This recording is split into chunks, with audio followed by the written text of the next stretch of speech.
Buenas noches, profesor. Mi nombre es Víctor Paz, este es el curso de arbitraje y el día de hoy vamos a ver el tema del laudo, ejecución y anulación del laudo arbitral. Vamos a empezar dando una breve definición acerca de los temas que son relevantes para esta investigación, iniciando por el laudo arbitral, que es la resolución definitiva que pone fin a la controversia arbitral, teniendo la misma fuerza que una resolución judicial firme.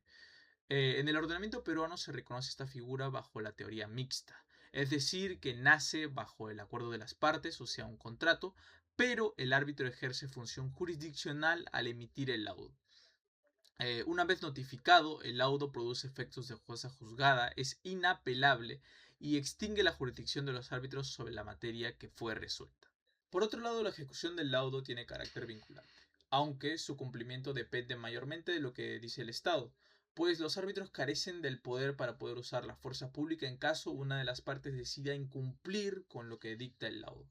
Para que un laudo sea ejecutable, este debe ser firme, lo que ocurre tras vencer el plazo de anulación o resolverse en favor de su validez, partiendo siempre de la presunción de validez que impide al juez revisar cuestiones de fondo del laudo arbitral. Finalmente, el recurso de anulación es el único mecanismo de impugnación en contra del laudo arbitral y tiene como único objetivo la revisión de cuestiones formales. Esto prohíbe poder analizar cuestiones de fondo en cuanto al laudo e incluso las posturas y análisis que usaron los árbitros a la hora de emitir el laudo.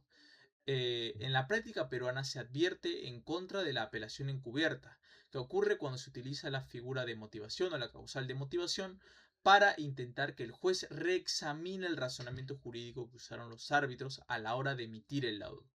Continuando con el marco normativo vigente que corresponde a las figuras que son relevantes para esta investigación, tenemos al laudo arbitral, amparado en el artículo 139, inciso 1, que nos dice que es la resolución definitiva con valor de cosa juzgada y una fuerza equivalente a una resolución judicial firme. Sus requisitos de contenido y de motivación se encuentran en el artículo 56 del Decreto Legislativo 1071, que rige todas las cuestiones que son competentes a arbitraje. Su ejecución coactiva recae también en el Poder Judicial, que sirve como una especie de órgano auxiliar en caso una de las partes decida incumplir con lo que dice el laudo. Esto se encuentra dicho en el artículo 59, inciso 3 de la misma norma que venimos citando. También las partes pueden pactar la ejecución por el propio tribunal arbitral bajo el artículo 67. Finalmente, en cuanto al recurso de anulación, este se establece en el artículo 62 como única vía de impugnación que existe para el laudo arbitral y que solamente trata cuestiones formales que se encuentran dichas en el artículo 63, por lo que no se pueden tratar en esta impugnación cuestiones de fondo que motivaron el laudo arbitral según los árbitros. Ahora vamos con lo que seguramente es lo más interesante de esta investigación, que es lo referido a las principales problemáticas que existen en nuestro sistema arbitral peruano. Estas giran en torno al recurso de anulación como una especie de apelación encubierta que utiliza la parte que fue derrotada, reclamando supuestos de efectos de motivación para forzar al juez a revisar cuestiones de fondo de la controversia o valoración probatoria, lo cual es totalmente ilegal. Esta práctica se ha convertido en una vía distorsionada que fomenta el uso dilatorio del recurso,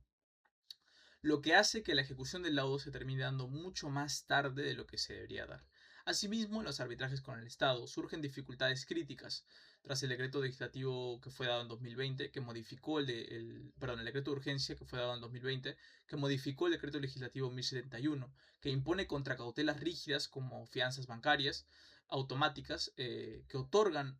medidas cautelares, además de los constantes conflictos que existen sobre la extensión de los efectos del laudo arbitral a terceros no signatarios y la inmunidad de ejecución sobre bienes públicos. Por otro lado, entre los debates doctrinarios más relevantes, más intensos, lógicamente tenemos cuál es la naturaleza jurídica del arbitraje,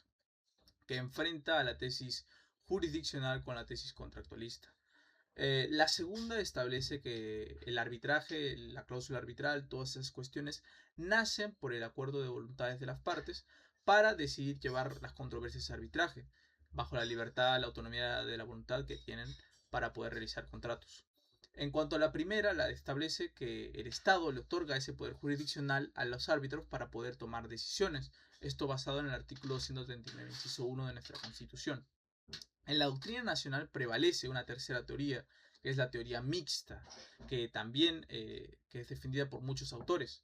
que entiende pues que el arbitraje también nace por efectos de un contrato, pero también entiende que sus efectos son reconocidos por el Estado, sus efectos jurisdiccionales. Otro debate central cuestiona si la anulación es técnicamente un recurso o una demanda autónoma, dado que no existe una instancia superior y el Poder Judicial no revisa cuestiones de fondo del asunto.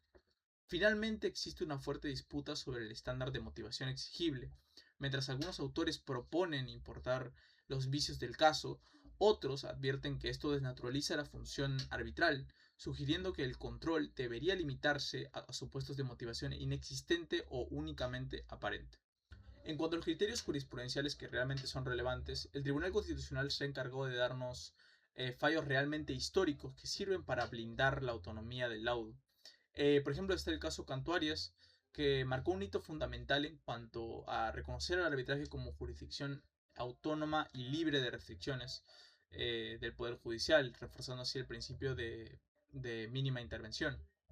También está el caso María Julia, que restringió drásticamente el uso del amparo arbitral, estableciendo a la anulación como única vía y además igualmente satisfactoria,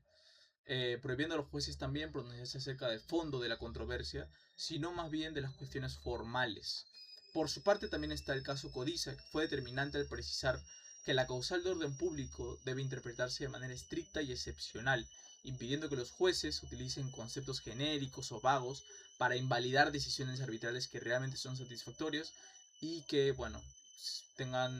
decidan hacer eso por meras discrepancias jurídicas. En cuanto a un caso práctico, tenemos un escenario que ocurre mucho en la vida cotidiana arbitral, que, bueno, se da cuando existe un tercero no signatario. Pongamos, por ejemplo, que existe un arbitraje entre la parte A y B acerca de la propiedad de un inmueble, en donde sale vencedor A, pero hay un tercero viviendo en ese inmueble, que es C, que alega tener un mejor derecho mediante un documento de fecha cierta.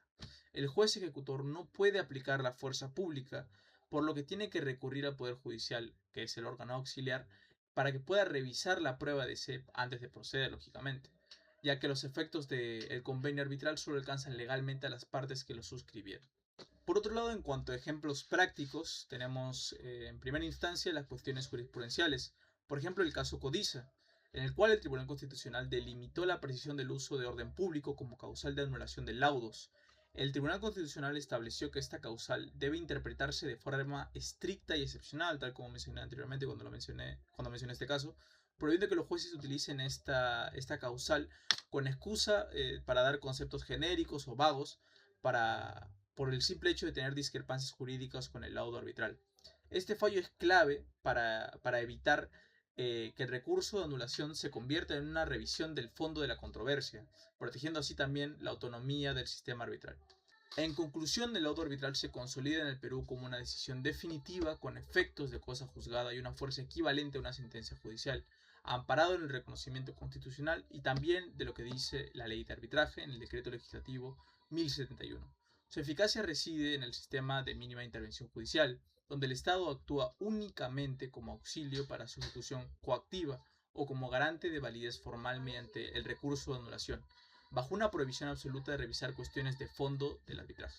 Por ello, el mayor desafío actual es evitar la desnaturalización del sistema frente al uso de la anulación como una apelación encubierta, garantizando que el arbitraje se mantenga como una solución privada, autónoma y eficiente. Muchas gracias.